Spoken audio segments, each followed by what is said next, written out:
always makes me want to go out and, like, break shit.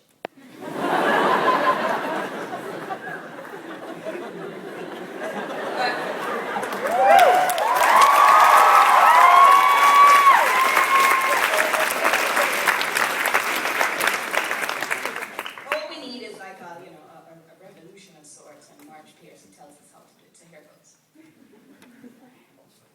What can they do to you? Whatever they want. They can set you up, they can bust you, they can break your fingers, they can burn your brain with electricity, blur you with drugs till you can't walk, can't remember. They can take your child, wall up your lover. They can do anything. You can't blame them from doing. How can you stop them? Alone, you can fight. You can refuse. You can take what revenge you can, but they roll over you. Two people fighting back to back can cut through a mob. A snake dancing file can break a cordon. An army can meet an army. Two people can keep each other sane, can give support, conviction, love, massage, hope, sex. Three people are a delegation, a committee, a wedge. With 4, you can play bridge and start an organization. With 6, you can rent a whole house, eat pie for dinner with no seconds, and hold a fundraising party. A dozen can make a demonstration. 100 fill a hall. 1,000 can have solidarity and your own newsletter. 10,000 power and your own paper. 100,000 your own media. 10 million your own country. It goes one at a time. It starts when you care to act. It starts when you do it again after they said no. It starts when you say we, and you know who you mean, and each day you mean one more.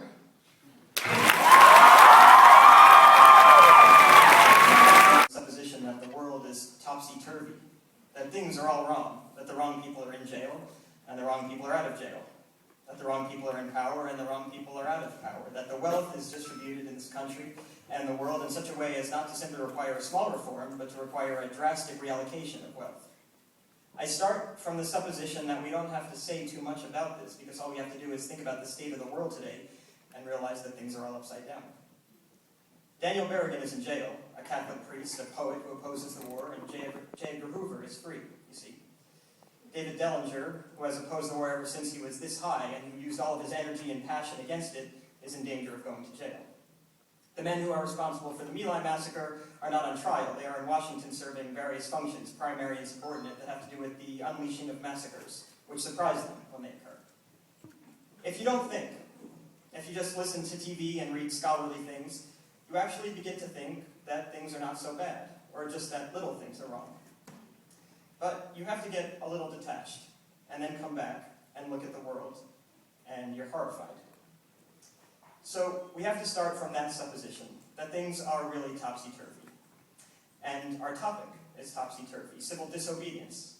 As soon as you say the topic is civil disobedience, you're saying our problem is civil disobedience. That is not our problem. Our problem is civil obedience. Our problem is the numbers.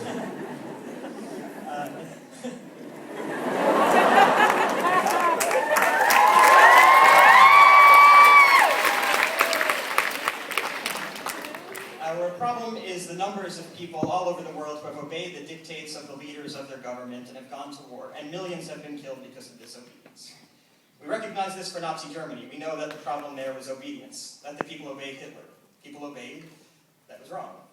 They should have challenged, and they should have resisted, and if only we were there, we would have showed them. Even in Stalin's Russia, we can understand that. People are obedient, all these herd-like people. Remember those bad old days when people were exploited by feudalism? Everything was terrible in the Middle Ages, but now we have Western civilization, the rule of law. The rule of law has regularized and maximized the injustice that existed before the rule of law. That is what the rule of law has done. When in all the nations of the world the rule of law is the darling of the leaders and the plague of the people, we ought to begin to recognize this. We have to transcend these national boundaries in our thinking. Nixon and Brezhnev have much more in common with one another than we have with Nixon.